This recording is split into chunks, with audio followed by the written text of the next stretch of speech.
AB অর্থ অনুপস্থিত, এটা আমরা সবাই বুঝি। তবে এখানে প্রশ্ন আসে, আমি তো পরীক্ষা দিয়েছি, বা আপনার কথা বলছি, আপনি তো পরীক্ষা দিয়েছেন, পরীক্ষা দেয়া সত্ত্বেও আপনার কেন এবি এসেছে?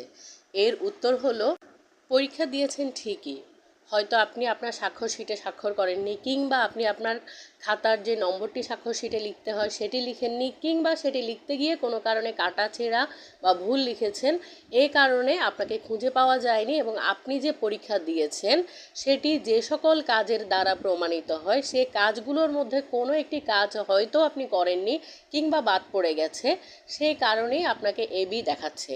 তবে এতে টেনশনের কিছুই নেই, এটি আপনি অভিযোগ করলে খুব সহজেই সমাধান পেয়ে যাবেন। এক্ষেত্রে আপনাকে অভিযোগ করতে হবে, বাবি ওয়েবসাইটে অভিযোগ লিঙ্ক চালু করা হয়েছে, সেখানে গিয়ে আপনাকে অভিযোগ করতে হবে। অভিযোগ করলে আপনি খুব সহজে সমাধান পাবেন। এর জন্য আপনাকে কাউকে কোনো প্রকার টাকা দিতে হবে না, কোনো টাকা লাগবে না। আপনি নিজের হাতে ফোন